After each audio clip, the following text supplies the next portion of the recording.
बिस्मिल्लाहिर्रहमानिर्रहीम। अस्सलाम वालेकुम नादरीन, आप यूट्यूब चैनल देख रहे हैं। मैं इमरान खान हूँ। नादरीन, हमारे जर्नैलों को, डिक्टेटर्स को हर दौर में कोई ना कोई सहाफ़ी मुयस्सर रहते हैं। ये एक मखसूस तादाद है और वो हमेशा से इनके साथ रहते हैं। कुछ हमारे ऐसे बुज़ुर्ग सहाफ़ी हैं जो हर दौर में हर डिक्टेटर को मुयस्सर रहे और वो उन्हें अच्छे मशवरे भी देते रहे और उनकी तारीफ़ें भी करते रहे और उनके बिहाफ पे वो धमकियाँ भी लगाते रहे सियासी जमातों को और सियासतदानों को। अभी ये सिलसिला शुरू हो गया है और पीएमएलएन को ये कहा जा रहा है कि जनाब अब आपका बोझ मज़ीद नहीं उठाया जा सकता। यानी पीएमएलएन को सुहेल वड़ाइच साहब ने भी अब ये कहना शुरू कर दिया, कुछ और लोग हैं उन्होंने भी ये कहना शुरू कर दिया कि मुस्लिम लीग नून का जो बोझ है या जो इनकी नालायकी है वो अब एस्टेब्लिशमेंट मज़ीद नहीं उठा सकती। मेरे ख्याल में ऐसा कुछ नहीं है। ये सिर्फ और सिर्फ चक्कर देने की एक कोशिश है, क्योंकि इस वक्त की जो एस्टेब्लिशमेंट है वो वन मैन शो होता है।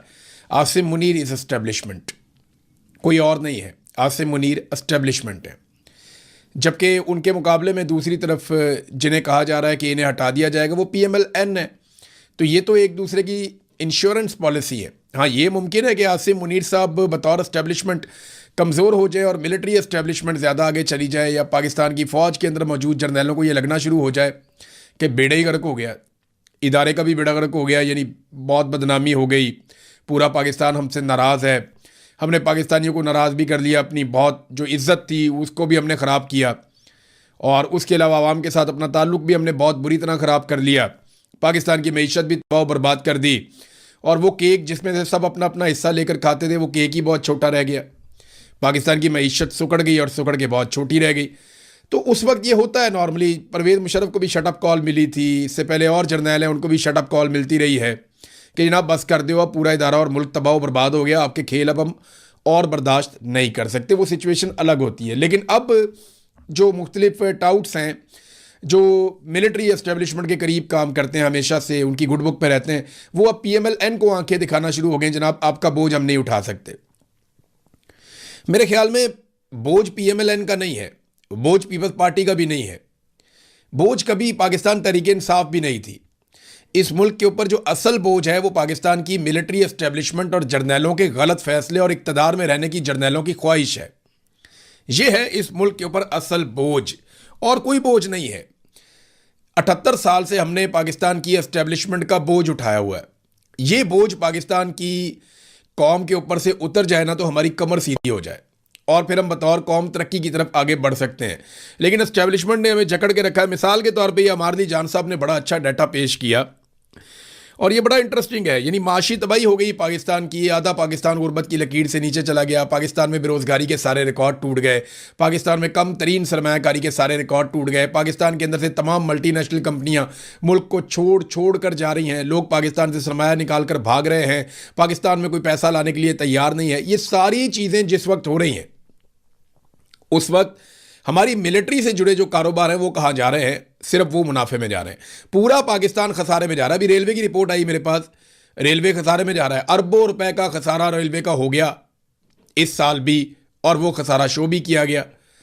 पीआईए खसारे में जा रहा था, बेच दिया। रेलवे खसारे में जा रहा है, स्टील मिल खसारे में जा रहा है। पाकिस्तान का हर इदारा, हर चीज़ खसारे में जा रही है। अगर खसारे में नहीं जा रहा तो पाकिस्तान फौज के जो कारोबार है वो खसारे में नहीं जा रहे। अब आरली जान साहब ने इसके ऊपर कुछ डाटा पेश किया। उनके फौजी फाउंडेशन के असासे से $6 अरब, मैं उनका एक क्लिप देख रहा था, फौजी फाउंडेशन के असासे $6 अरब तक पहुंच गए हैं। पाकिस्तान $1 अरब के लिए तरसता है, तड़पता है, मांगता है, कशकोल लेकर फिरता है। और पाकिस्तान के अंदर ही एक इदारा है जो फौज का झैली इदारा है, और वो अपने कारोबार में इतना आगे बढ़ गया, इतना आगे बढ़ गया कि $6 अरब उसके पास अब असासे हैं, इससे ज़्यादा के। जबकि 9 मजीद इदारे हैं जो फौज के ज़ेरे निगरानी चलते हैं या फौज के ही कंट्रोल में हैं, उनके असासे $1 अरब से ज़ायद है। इनकी भी एवेल्यूएशन हुई है।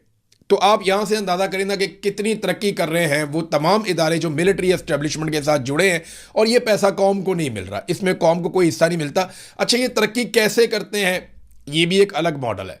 यानी एक आम आदमी एक मिल या एक फैक्ट्री या एक बिज़नेस खड़ा करता है तो उसको ज़मीन की परचेज़ है, बहुत सारे और मसाइल हैं, कानूनी मुँह शगाफियाँ हैं कि इधर जाएगा इस महकमे में, फिर इधर जाएगा, फिर बहुत महंगी कॉस्ट पड़ती है, फिर भारी टैक्सेस पड़ते हैं, फिर उसको इंपोर्ट बिल पड़ता है, बेशुमार चीज़ें करने के बाद वो प्रोडक्शन अपनी मार्केट में लॉन्च करता है। लेकिन अगर मिलिट्री एस्टेब्लिशमेंट ने एक इदारा बनाना है तो ज़मीन उन्हें फौरी तौर पे मिल जाती है, वो एक्वायर कर लेते हैं, उन्हें किसी से पूछने की ज़रूरत ही नहीं है। सिक्योरिटी के उनके मसाइल नहीं है, सारी बंदूकें उनके पास हैं। फिर उनको टैक्स की एक छूट भी मिलती है, जैसे कि अभी पीआईए बेचा तो 15 साल के लिए पीआईए को टैक्स की छूट मिल गई। हालांकि पीआईए के मद्दे मुकाबिल जो बाकी एयरलाइंस हैं पाकिस्तान में, उन्हें टैक्स की छूट नहीं मिल रही।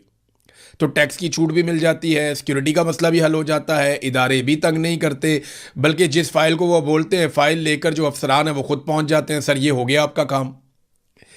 तो फिर कोई मुकाबला कैसे करेगा? इन्हें जो बिल आते हैं बिजली के या गैस के, वो भी इनकी मर्जी के मुताबिक आते हैं, टैक्सेस भी नहीं पड़ते, ट्रांसपोर्टेशन का भी मसला नहीं है, कोई रुकावट भी नहीं है रास्ते में। तो शानदार काम जो है वो ऐसे इदारे कर सकते हैं। अब ये सहूलतें बाकी इदारों को नहीं है, तो क्योंकि मिलिट्री एस्टेब्लिशमेंट बहुत ताकतवर है तो उनके जो कारोबारी इदारे हैं वो बहुत तेज़ी से तरक्की करते हैं और बहुत तेज़ी से आगे बढ़ते हैं। आम जो पाकिस्तानी हैं उनके कारोबारी इदारों के रस्तों में रुकावट इतनी ज़्यादा होती है कि वो मुकाबला ही नहीं कर पाते। तो बजाय इसके कि नून लीग को आज बोझ कहा जाए, ये बोझ पाकिस्तान की एस्टेब्लिशमेंट को कहा जाना चाहिए और ये बोझ पाकिस्तान के ऊपर से उतार देना चाहिए, वरना पाकिस्तानियों को एक दिन उतार कर फेंकना पड़ जाएगा।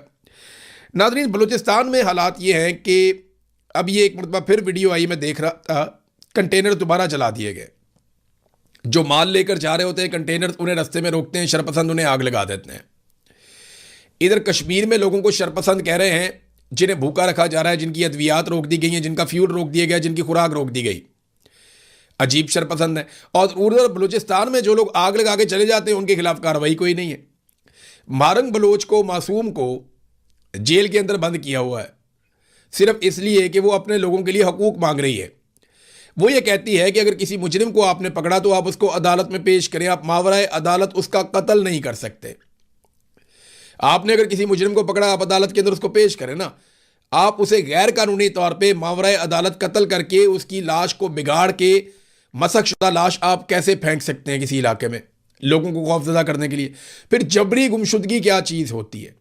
आपने किसी को गिरफ्तार करना है, कानून के मुताबिक गिरफ्तार कीजिए, अदालत में पेश कीजिए, साबित कीजिए, सजा दिलवाइए। लेकिन ये सारे काम नहीं किए जाते। अब वो ये कानून और इंसाफ के लिए खड़ी है, उसको उठा के उम्र कैद की सजा दे दी मारंग बलोच को। पूरा बलूचिस्तान सरापा एहतजाज है। बहरहाल बलूचिस्तान में एक मरतबा फिर कंटेनर जल रहे थे और ये मनाजिर हम देख रहे थे, बहुत ही तकलीफ दे मनाजिर हैं। जो रिलीफ पाकिस्तानियों को मिलना चाहिए वो पाकिस्तानियों को हुकूमत देने के लिए तैयार नहीं है। मैं अभी जाऊँगा ज़रा आज़ाद कश्मीर के मामले पर भी, जो बीबीसी ने उनकी रिपोर्ट की, बीबीसी को जो है वो अब दीवार के साथ लगाया जा रहा है, कोशिश की जा रही है कि बीबीसी ने ये रिपोर्ट क्यों की। देखें, बीबीसी से बहुत सारे इख्तलाफात भी रहे हैं, बहुत सारी रिपोर्टिंग के अंदर हमें बाद औक़ात लगता था कि बीबीसी ये वाली रिपोर्टिंग जो है वो एक एजेंडे के तहत कर रहा है, ऐसा होता भी है। लेकिन यहाँ पे तो सबूत सबके सामने हैं। ये वाली जो कवरेज है इसमें तो सबूत सबके सामने है। और बीबीसी एक ऐसा इदारा नहीं है कि आप उसकी हर चीज़ के ऊपर ही तनकीद करें। बाद औक़ात वो एंगलिंग कर सकते हैं स्टोरी की, यानी ऐसा नहीं है कि सारी स्टोरी झूठी है। जब कभी बीबीसी से इख्तलाफ भी हुआ तो एंगलिंग के ऊपर हो जाता है, स्टोरी झूठी या हकायक गलत, वो ये ऐसा नहीं करते, वरना आप केस करके उनके ऊपर मुकदमा जीत लें। अब बीबीसी से जनाब माफ़ी मंगवाई जाए, मंगवाओ माफ़ी, बल्कि बीबीसी को चाहिए कि वो माफ़ी ना सिर्फ मांगे बल्कि 9 मई की मजम्मत भी करे और साथ में बीबीसी पाकिस्तान हमेशा जिंदाबाद का नारा भी लगाए और पाक फ़ौज के साथ अपनी हमायत की यकीन दहानी भी करवाए, तब बीबीसी का गुनाह माफ़ होगा। पाकिस्तान में तो यही ट्रेंड है, पाकिस्तानियों के साथ तो ये करते हैं। रज़ी ताहिर साहब को पकड़ा हुआ, उन्हें बंद किया हुआ है, पहले 2 दिन का रिमांड दिया गया था, अब दोबारा वो गए अदालत में जाकर, उन्होंने कहा जनाब इनका 3 दिन का और रिमांड दे दें, हमने कुछ और सबूत इकट्ठे करने, और फिर 3 दिन के लिए उनको पकड़ के रिमांड दे दिया जज साहब ने। यानी जर्नलिज्म पाकिस्तान में इतना बड़ा जुर्म बन गया है कि आपने खबर दी, अब वो कहते हैं जी हमने खबर का सोर्स पता करना है कि ये खबर आपने कहाँ से दी। और एक्चुअली जो मुझे अंदाज़ा है, मेरी रज़ी ताहिर साहब से अभी तक बात नहीं हो पाई, बात होती तो शायद मैं आपको और क्लैरिटी के साथ बता देता। ये जो उन्होंने खबर दी थी ना कि इमरान खान से जनरल अशफाक परवेज़ कियानी की मुलाकात, मेरे ख्याल में ये वाली जो एक खबर है ये वजह बनी रज़ी ताहिर साहब के ऊपर ये सारा अटैक होने की। उसके बाद ये मुकदमा तेज़ी से हो रहे थे, उनके बाद गिरफ्तारी के लिए कोशिश की जा रही थी, फिर बिलाखिर रज़ी ताहिर को गिरफ्तार कर दिया गया। मेरे ख्याल में सिस्टम जानना चाहता है जनाब ये खबर बाहर कहाँ से निकली। बहरहाल देखते हैं, खबर तो कहीं ना कहीं से निकल ही आती है, आज आप छुपा लेंगे तो कल निकल आएगी। नाज़रीन, आलमी मंडी में जो पेट्रोलियम मसनूआत की कीमतें हैं, जब जंग शुरू हुई थी जो कीमतें उस वक्त थीं आज उससे भी कम हो गई हैं। यानी आलमी मंडी में जो पेट्रोलियम मसनूआत की कीमतें हैं उनमें रिकॉर्ड कमी हो गई है, लेकिन पाकिस्तान की हुकूमत और पाकिस्तान की एस्टेब्लिशमेंट ये फ़ायदा पाकिस्तानियों को देने के लिए बिल्कुल कतई तौर पे तैयार नहीं है। वो ये सोच रहे हैं कि जितने दिन और गुजर जाएं, जितना पेट्रोल और बिक जाए, फ़ी लीटर पेट्रोल के ऊपर जितना पैसा हम आवाम की जेबों से नचोड़ सकते हैं, हम वो पैसा आवाम की जेबों से नचोड़ लें। देखिए ना, आसान तरीका है। लोगों ने पेट्रोल तो खरीदना ही खरीदना है, लोगों ने ट्रैवल करना है, किसी ने स्कूल जाना है, किसी ने दफ्तर जाना है, किसी ने कहीं जाना है, किसी ने बैरूने शहर ट्रैवल करना है, किसी ने अपने सूबे से बाहर ट्रैवल करना है, तो वो पेट्रोल तो खर्च करना पड़ेगा लोगों को। डीजल और पेट्रोल लगता है। अब इसकी कीमत जितने दिन आप बढ़ा के रखेंगे उतने ज़्यादा पैसे आप आवाम की जेबों से निकाल पाएंगे। तो ये तो एक एक दिन की भी कोशिश करते हैं कि जितना आवाम को नचोड़ सकें ये नचोड़ लें। बहरहाल इस वक्त आलमी मंडी में तेल टके टोकरी हो गया और पाकिस्तान के अंदर ये कीमत कम करने को तैयार नहीं है। पूरी दुनिया के अंदर आवाम को रिलीफ मिल जाता है फौरी तौर पे, लेकिन पाकिस्तान में रिलीफ नहीं मिल रहा। और याद रखिएगा, पाकिस्तान में तेल की कीमतों में इजाफा और कमी ये वो नेचुरल फैक्टर नहीं है कि आलमी मंडी में कीमत बढ़ रही है तो आलमी मंडी में कीमत कम हो रही है। वो नेचुरल फैक्टर नहीं है। ये फैक्टर मैं आपको बताता हूँ, ये लेवीज़ हैं, इजाफी टैक्सेस हैं। ये जो इजाफी लेवी लगाई गई है पाकिस्तान के पेट्रोलियम मसनूआत के ऊपर, ये वो आपकी जेब के ऊपर बोझ आ रहा है। और इसी तरह से जो इजाफी टैक्सेस लगाए गए हैं बिजली के अंदर, मैंने आपको उस दिन पढ़ के सुनाया कि दर्जन के करीब टैक्सेस इन्होंने लगाए हुए हैं। और मैं टैक्सेस पढ़ता जा रहा था और हैरान होता जा रहा था कि किस किस किस्म के टैक्सेस इन्होंने पाकिस्तान में बिजली के ऊपर लगा दिए हैं। गैस के ऊपर उन्होंने कीमत कहाँ से कहाँ पहुँचा दी। पहले तो 1 यूनिट की कीमत 4 गुना कर दी, फिर एक नया उसूल लागू कर दिया कि आप इस्तेमाल करेंगे 1 यूनिट और आप 4 यूनिट के पैसे देंगे। यानी मिसाल के तौर पे पहले 1 रुपये का जो यूनिट था वो अब 4 रुपये का है। 1 रुपये वाला यूनिट 4 रुपये का हो गया। और अगर आप 4 रुपये की बिजली इस्तेमाल करेंगे तो आपको जो बिल देना पड़ेगा वो 16 रुपये है। अंदाज़ा करें आप, 1 रुपये वाली बिजली आज आपको 16 रुपये की मिलती है। ये इन्होंने डबल वारदात आपके साथ की है पाकिस्तानियों के साथ। बहरहाल नाज़रीन, आज़ाद कश्मीर की सूरत हाल जूं की तू है। वहाँ के लोग बार बार कहते हैं जी मुज़ाकरात करें, बातचीत करें, मसले का कोई हल निकालें, लेकिन हल निकालने में कोई संजीदा नहीं है। बल्कि मिलिट्री एस्टेब्लिशमेंट ने अपने टाउट्स के ज़रिए से ये खबर बाकायदा पहुँचा दी है कि कुछ भी हो जाए अब वो पीछे नहीं हटेंगे और वो कुचल देंगे इस तहरीक को मुकम्मल तौर पे। देखिए, मुझे अभी भी खदशा है कि मिलिट्री एस्टेब्लिशमेंट की असेसमेंट एक मरतबा फिर गलत है। इमरान खान के बारे में इनकी असेसमेंट गलत थी, बुशरा बीबी के बारे में इनकी असेसमेंट गलत थी, पाकिस्तान तहरीक इंसाफ के बारे में इनकी असेसमेंट बिल्कुल ही गलत थी। इन्हें लगा मारेंगे कुटेंगे लोग अपना रवैया बदल देंगे, मारेंगे कुटेंगे तो लोग अपनी सोच बदल देंगे और हम बड़े आराम से चीज़ों को कंट्रोल कर लेंगे। तो वो तो इनसे हुआ नहीं। इमरान खान के बारे में इनकी असेसमेंट थी 2-4 दिन में टूट जाएगा। इमरान खान 3 साल से जेल में पड़ा है, बदतरीन तशद्दुद करके देख लिया, ज़हनी टॉर्चर करके देख लिया, बहुत बुरे हालात में इमरान खान को रख के देख लिया, टके का फ़ायदा नहीं हुआ। आसिम मुनीर साहब अपनी ताकत के ज़ोर से, अपनी बंदूक के ज़ोर से, पूरी फोर्स को इस्तेमाल करने के बावजूद जो लोग नहीं टूटते थे उनको नहीं तोड़ पाए। ख़ास तौर पे जो ख़वातीन हैं उन्होंने रेजिलियंस की एक मिसाल कायम की है पाकिस्तान में, हमने इससे पहले कभी नहीं देखा। आप यास्मीन राशिद साहिबा को देख लें, आप तैयबा राजा साहिबा को देख लें, आप आलिया हमजा साहिबा को देख लें, इमरान खान की अहलिया बुशरा बीबी, उन्होंने क्या कहा था। इमरान खान की अहलिया बुशरा बीबी ने कहा था कि मैं इमरान खान की कमज़ोरी नहीं बनूंगी, मैं इमरान खान की ताकत बनूंगी। और उन्होंने अपना वादा या अपना दावा सच साबित करके दिखाया। आप सनम जावेद को और फलक जावेद को देख लें, क्या ये ख़वातीन, इनको तोड़ा जा सका। आप वो भुट्टा साहिबा को देख लें, उनको तोड़ा जा सका। बेशुमार और ख़वातीन हैं, क्या किसी एक खातून को भी तोड़ा जा सका या किसी एक खातून को भी ये इमरान खान से दूर ले जा सके। जिन्होंने टूटना था या छोड़ना था उन्होंने बगैर किसी तशद्दुद के ही छोड़ दिया था। लेकिन तशद्दुद ऐसा टूल नहीं है जिससे आप ख़वातीन को तोड़ें। आप ना तो यास्मीन राशिद को तोड़ पाएंगे, जो बाकी ख़वातीन मैंने नाम लिया आप उनको भी नहीं तोड़ पाएंगे। ये तो पॉलिटिकल ख़वातीन है ना। आप मारंग बलोच को उल्टे लटक जाएं, आप नहीं तोड़ पाएंगे। आप ईमान मजारी को, आप 10 दफ़ा दोबारा मर के पैदा हो जाए, आप ईमान मजारी को नहीं तोड़ पाएंगे, आपसे ये होगा ही नहीं। ये ख़वातीन भारी पड़ गई हैं बंदूक वालों को, और बंदूक वालों के सामने जो सबसे ज़्यादा डटकर और ताकत के साथ इस दफ़ा हमने खड़े हुए देखा, वो हमने एक मरतबा फिर ख़वातीन को देखा। इन ख़वातीन ने बेनज़ीर भुट्टो की भी याद ताज़ा की, इन ख़वातीन ने फ़ातिमा जिन्ना की भी याद ताज़ा की, इन ख़वातीन ने उन ख़वातीन की याद ताज़ा की जो मुज़ाहमत का इस्तारा बनकर रही हमेशा। तो बड़ा शानदार काम किया है, इन्हें खराज तहसीन पेश करना चाहिए, हर दिन खराज तहसीन पेश करना चाहिए। अब नाज़रीन, जो आज़ाद कश्मीर के लोग हैं वो कहते हैं जी बातचीत करें, को मसला हल करें। वरना उनको कॉल तो उनकी मौजूद है, वो फिर निकलेंगे मुजफ्फराबाद की तरफ एहतजाज करने के लिए, और उसमें लोग शहीद होंगे, दोनों तरफ के लोग शहीद होंगे। ये पहला मौका है कि जो मुजाहिरीन है वो कहते हैं बातचीत करनी है, और सिस्टम है वो कहता है जी बातचीत नहीं करनी, हमने तो जनाब इनको कुचलना है बुरी तरह, ये 4 बंदे तो हमने मार ही देने। यही हो रहा था तहरीक लब्बैक के साथ मुरीदके में। मेरे साथ वो लोग राब्ते में थे, मेरे पास उनकी ऑडियोज़ आज भी मौजूद हैं, क्योंकि वहाँ पे फिर सिग्नल बंद कर रहे थे तो वो ऑडियो पे पैगाम भेज रहे थे, थोड़े सिग्नल आते थे वो मेरे पास डिलीवर हो जाता था। वो चिल्ला रहे थे, वो कह रहे थे हम बात करना चाहते हैं, हमारे साथ बात करो, हम वापस जाना चाहते हैं, हमें वापस जाने दो। इन्होंने हमें घेर लिया, ये हमें वापस भी नहीं जाने दे रहे, ये हमें धकेल के यहाँ तक लाए हैं, हम तो बड़ी देर पहले वापस जाना चाह रहे थे। लेकिन फिर वहाँ पे खून की वो होली खेली गई, वो कत्लेआम हुआ जो छुपाया नहीं जा सकेगा। एक वक्त आएगा पूरी दुनिया को पता चलेगा कि तहरीक लब्बैक के कारकुनों के साथ मुरीदके में क्या हुआ था। मैं उनका सख्त मुखालिफ था, मैं उनके जत्थों के हत्थे भी चढ़ा, मेरा उनके साथ पर्सनली झगड़ा हुआ, मेरे लोग ज़ख्मी हुए, मैं उनके साथ ज़ाती तौर पे लड़ा।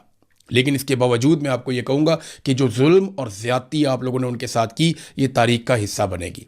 जो मुरीदके में कत्लेआम किया गया, उसके बाद जो रिजवी बरादरान के साथ आज किया जा रहा है, ये किसी सूरत भी जायज़ नहीं है, कोई कानून इसकी इजाज़त नहीं देता। यानी अमेरिका जो है वो वॉर एंड टेरर के खिलाफ जा रहा था, लेकिन गुआंतानामो में जो जेल थी या अबू गरीब जेल है, उसको कभी किसी ने तस्लीम नहीं किया, उन मजालिम को कभी जस्टिफाई कोई कर नहीं पाया।